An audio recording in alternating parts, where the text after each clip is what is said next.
सोनपुर गांव की यह बात है।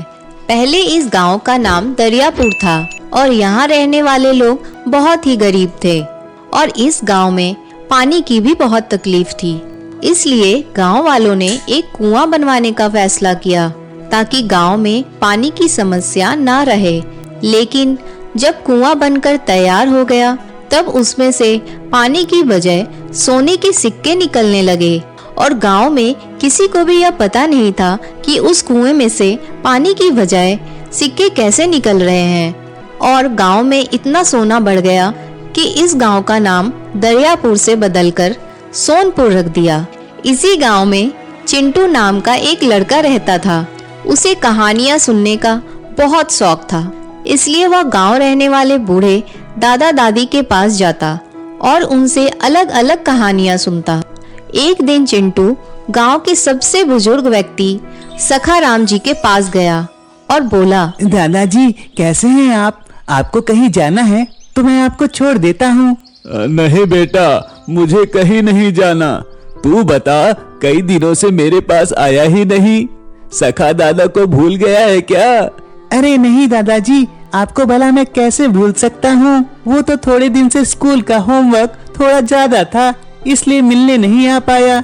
लेकिन आज मैं आपसे कहानी सुनकर ही जाऊंगा। बोल, आज कौन सी कहानी सुनाऊं? परियों की या जादू की या भूतों की? नहीं दादाजी, ये सब कहानियाँ सुनकर मैं अब पक गया हूँ। कुछ नई कहानी सुनाइए ना। हाँ, ये जादुई कुएं वाली कहानी सुनाइए ना। जब ये कुआं बन रहा था तब आप थे ना, तो मुझे इसी की कहानी सुनाइए ना। अब बेटा, इतना सब तो मुझे याद नहीं। जब ये कुआं बन रहा था तब मैं लगभग तेरे जितना ही था।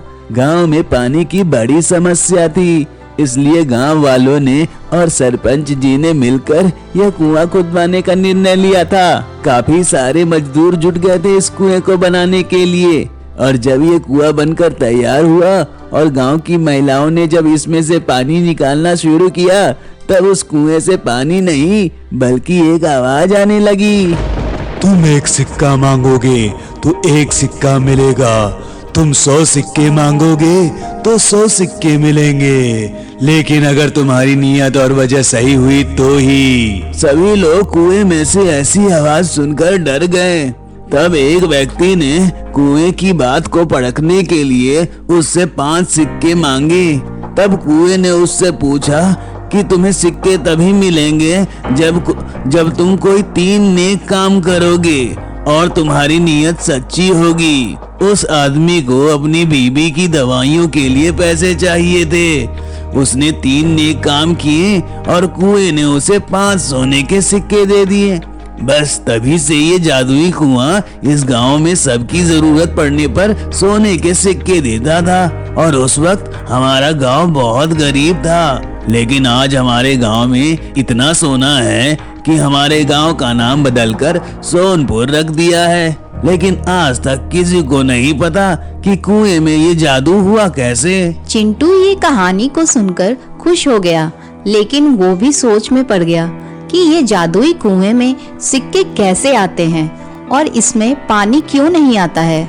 सोनपुर गांव में जादुई कुआं है और इतना सोना है, ये बात दूर दूर तक फैली हुई थी और यह बात सबसे बड़े डाकू राका तक भी पहुंच गई और उन्होंने सोनपुर गांव के जादुई कुएं से एक साथ सारे सिक्के निकालने का तय किया। राका और उसके आदमियों ने भेष बना लिया और सोनपुर गांव में पहुंच गए। वहां पहुंचकर उन्होंने सारी स्थिति को देखा और उन्हें लगा कि दिन में डाका डालना ठीक नहीं होगा और उन्होंने रात होने का इंतजार किया।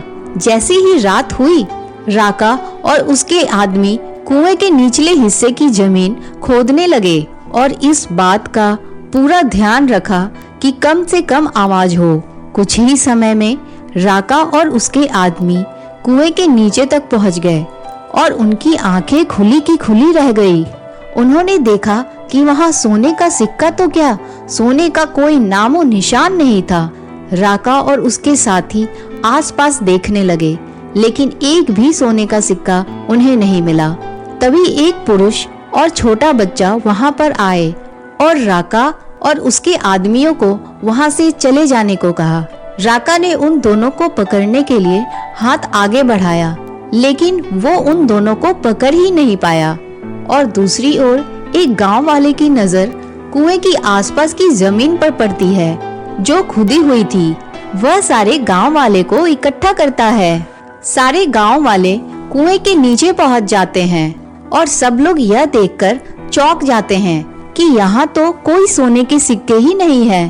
तभी वो पुरुष और छोटा बच्चा एक पुरुष परी का रूप ले लेते हैं और आकाश में उड़ने लगते हैं। यह देखकर सब चौंक जाते हैं। वो पुरुष सबको बताता है, मैं इस कुएं का कारीगर हूँ और ये मेरा बेटा है।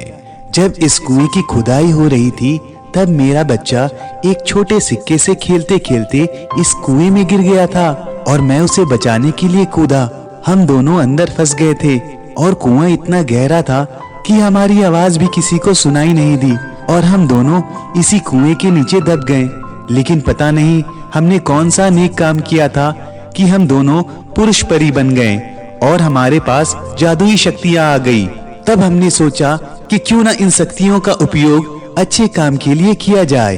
तब हमने सोने के सिक्के से गांव वालों की मदद करने का सोचा और उसके बदले उन लोगों को कोई भी 3 नेक काम करने को कहा। लेकिन आज इस डाकू ने चोरी करने के इरादे से कुएं के नीचे आकर हमें देख लिया और यह जादू तोड़ दिया।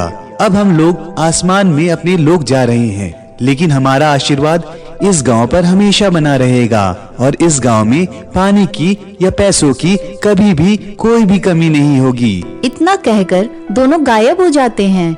सब लोग आसमान की ओर देखते रहते हैं और आखिरकार राका और उसके साथियों को पुलिस के हवाले कर देते हैं। इस कहानी से हमें यह सीख मिलती है कि अगर आप किसी भी रूप से सक्षम हैं, चाहे धन से, ज्ञान से या अन्न से, तो हमेशा दूसरों की सहायता कीजिए और उनका उपयोग दूसरों के अच्छे के लिए कीजिए। जैसे मजदूर और उनके बेटे ने अपनी जादुई शक्तियों से गांव वालों का भला किया। यह कहानी आपको कैसी लगी? कमेंट कर जरूर बताइएगा।